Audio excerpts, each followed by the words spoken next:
Garuda. Menjala bangku. Pelatih Australia U23 Tony Fittmar menilai kualitas timnas Indonesia U23 mirip dengan timnas senior Merah Putih karena banyak diperkuat pemain yang sama. Setelah imbang tanpa gol lawan Yordania, Australia mengincar 3 poin saat bentrok dengan Indonesia pada laga kedua grup A Piala Asia U23 2024. Kendati demikian, Fittmar tak mau memandang remeh Indonesia yang beberapa waktu yang lalu mampu menembus babak 16 besar Piala Asia 2023. Tak ada pertandingan yang mudah, kami harus kembali terorganisir dengan baik dan berharap Indonesia benar-benar memberikan tekanan yang tinggi. Kami menyadari kualitas yang mereka miliki di masa depan, kata Fittmar sumber laman Sekeras. Ini merupakan pertandingan berbeda yang akan kami jalani dengan tim yang kami anggap terbaik dan mampu memberikan segalanya untuk melawan tim ini, kata Fittmar menambahkan. Fittmar menilai Indonesia bukan lawan mudah karena memiliki kualitas yang mirip dengan tim senior, terlebih ditangani oleh pelatih yang sama yakni Sinteyong. Beberapa tulang punggung timnas Indonesia U23 juga pemain utama tim senior. Para pemain tersebut adalah Hernando Ari, Rizky Ridho, Marcelino Ferdinand, Iver Jenner, Witan Sulaiman, Justin Hubner hingga Rafael Strike. Kami telah melihat banyak pemain mereka naik dengan pemain berusia 23 tahun maupun senior mereka. Jadi hal tersebut memberikan gambaran yang diharapkan. Ada kemungkinan besar mereka akan tetap menggunakan formasi dan gaya bermain yang serupa dan saya tak melihat perubahannya. Tapi kami sudah siap menghadapi dan benar-benar siap untuk bertanding dan berjuang, tutur Fittmar. Pelatih timnas U23 Australia Tony Fittmar memberikan pujian kepada timnas U23 Indonesia menjelang duel di Piala Asia U23 2024. Australia melawan timnas U23 Indonesia pada pertandingan kedua grup A di Abdullah bin Khalifa Stadium Doha, Qatar, Kamis 18 April 2024 pukul 20.00 waktu Indonesia Barat. Sebelum laga, Tony Fittmar menilai bahwa pertandingan akan sulit. Ia melayangkan pujian bahwa timnas U23 Indonesia memiliki kualitas. Tidak ada pertandingan yang mudah. Kami harus kembali terorganisir dengan baik. Kami berharap Indonesia benar-benar memberikan tekanan yang tinggi dan kami menyadari kualitas yang mereka miliki ke depan, ucap Tony Fittmar sumber dari Sekeras. Sementara itu, Tony Fittmar mengungkapkan sudah mengerti gambaran skuad timnas U23 Indonesia. Timnas U23 Indonesia menampilkan beberapa pemain yang pernah memperkuat timnas senior di Piala Asia 2023 Qatar, yakni pada awal tahun lalu. Kedua tim, baik timnas U23 dan juga senior Indonesia, juga dilatih oleh Sinteyong. Kami telah melihat banyak permainan mereka, baik dengan pemain berusia 23 tahun maupun senior mereka. Jadi ini memberi gambaran tentang apa yang diharapkan, kata Tony Fittmar. Ada kemungkinan besar mereka akan tetap menggunakan formasi dan gaya bermain yang serupa. Sebelumnya Australia bermain imbang melawan Yordania dengan skor 0-0 pada laga perdana mereka. Sementara timnas U23 Indonesia kalah 0-2 dari tuan rumah Qatar. Pelatih timnas U23 Indonesia Sinteyong menilai harusnya FIFA turun tangan soal kontroversi wasit Nasrullah Kabirov. Ya, Nasrullah Kabirov adalah wasit utama yang memimpin laga antara timnas U23 Indonesia melawan Qatar, yakni pada Senin 15 April. Beberapa kali wasit asal Tajikistan tersebut memberikan keputusan yang dianggap merugikan Indonesia. Salah satunya adalah terkait kartu kuning kedua yang diberikan kepada Iver Jenner. Kepada media asal Korea Selatan yakni Nate, Sinteyong menegaskan bahwa masalah ini harus benar-benar diusut. Bahkan dia menilai FIFA harusnya turun tangan untuk memberikan teguran kepada wasit Nasrullah Kabirov. Dan tujuannya adalah agar turnamen di Asia menjadi lebih baik di masa depan. Saat ini nota protes baru disampaikan kepada AFC dan juga belum ada balasan. Kami berpikir untuk mengajukan komplain ke FIFA melalui Presiden Persatuan Sepak Bola Seluruh Indonesia. Hal-hal seperti ini harus dibenahi, kata Sinteyong sumber laman Nate. Pelatih yang berusia 54 tahun tersebut melanjutkan, masalah kepemimpinan seperti itu harusnya tidak terjadi, apalagi tugas mereka sudah dilengkapi dengan video assistant referee atau VAR saat ini. Selain itu, ada aspek non-teknis lain saat Indonesia tiba-tiba harus menempuh jarak yang lebih jauh saat ingin berangkat menuju stadion. Saya pikir itu sebabnya saya tidak akan membiarkan hal ini.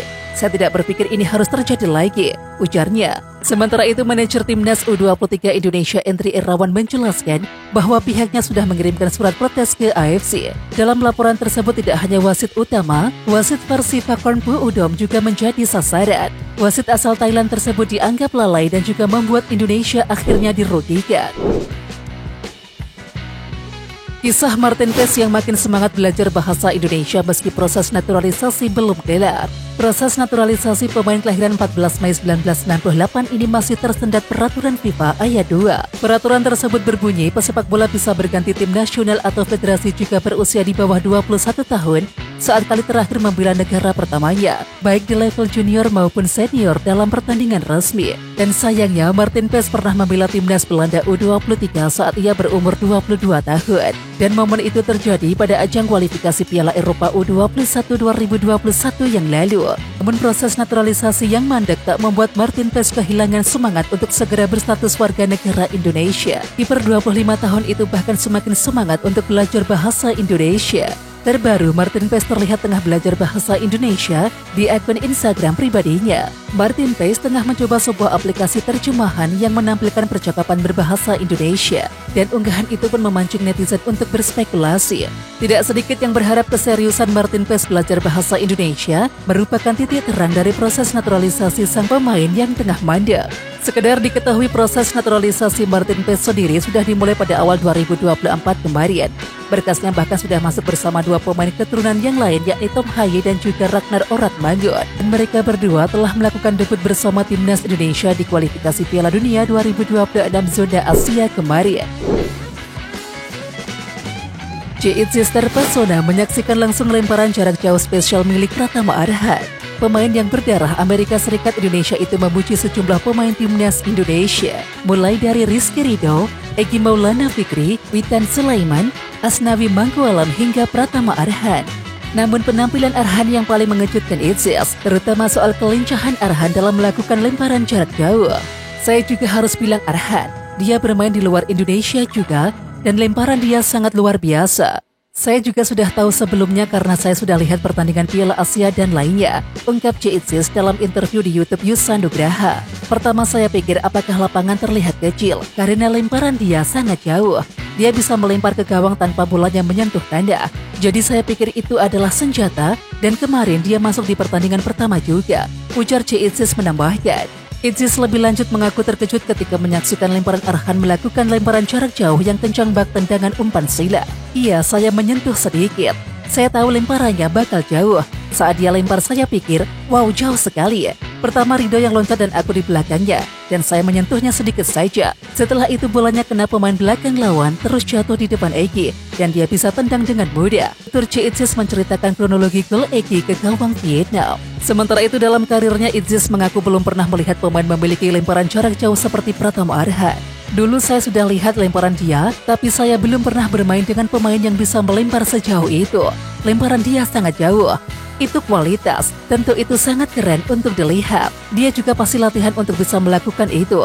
Tapi itu adalah sebuah senjata karena di setiap lemparan setengah lapangan.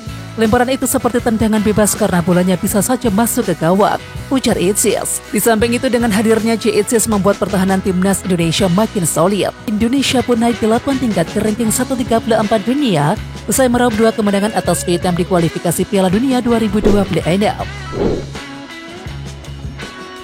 Pelatih timnas U23 Australia Tony Whitmer sudah memperkirakan formasi yang akan digunakan oleh Sintayong untuk timnas U23 Indonesia. Australia menghadapi timnas U23 Indonesia pada matchday kedua grup A Piala Asia U23 2024. Di Piala Asia U23 2024 ini timnas U23 Indonesia diperkuat oleh beberapa pemain timnas senior di Piala Asia 2023, di mana kedua tim itu juga dilatih oleh Sintayong. Nampaknya Tony Whitmer menyadari itu dan juga sudah memperkirakan formasi yang akan digunakan oleh Sintayong. Ia juga sudah bersiap agar timnya bisa menghadapi gaya bermain Garuda Muda.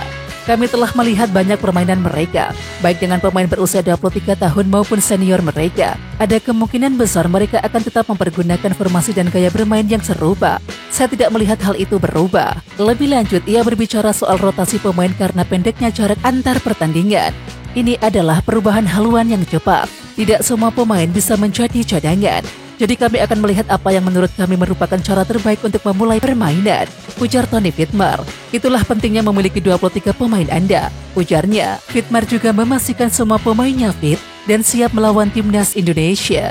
Semua orang tersedia, kata Tony Whitmer. Jacob Italiano tiba pada Minggu malam dari Jerman dan dia berlatih kemarin, menyelesaikan permainannya dengan baik di akhir pekan dan dia tersedia. jadi semua orang bisa dipilih, ujarnya. Gelandang timnas U23 Indonesia Jim Kelly-Schroyer bicara tentang persiapan tim jelang melawan Australia. Jim Kelly-Schroyer menjelaskan pelatih Sintayong sudah memberikan beberapa instruksi. Salah satunya agar semua pemain bisa solid dan tidak memberikan ruang bagi tim lawan. Kesalahan kecil akan bisa dimanfaatkan oleh tim berjuluk Socceroos tersebut, dan kondisi ini harus diminimalisir. Dari taktik, pelatih Sintayong mengarahkan supaya kami main pressing, kata Jim Kelly-Schroyer, sumber laman PSSI. Pemain asal Persik Kediri ini menyampaikan bahwa skuad Garuda Muda harus bisa bermain lebih baik. Mereka diminta oleh Sintayong untuk bermain menyerang sejak awal laga. Pasalnya Indonesia butuh poin penuh di laga ini, dan bermain bertahan bukan pilihan yang terbaik. Mencoba untuk mencuri gol dari tim lawan diharapkan bisa jadi jawaban. Tidak boleh bertahan karena kami mengejar target 3 poin, ujarnya.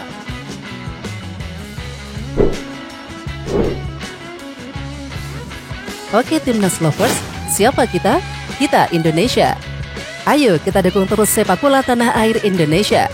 Jangan lupa dukung terus Garuda Raya Channel dengan subscribe, like, dan komen karena saran dan kritik kalian sangat bermanfaat untuk perkembangan channel ini. Tungguin video selanjutnya dari Garuda Raya Channel. Salam olahraga.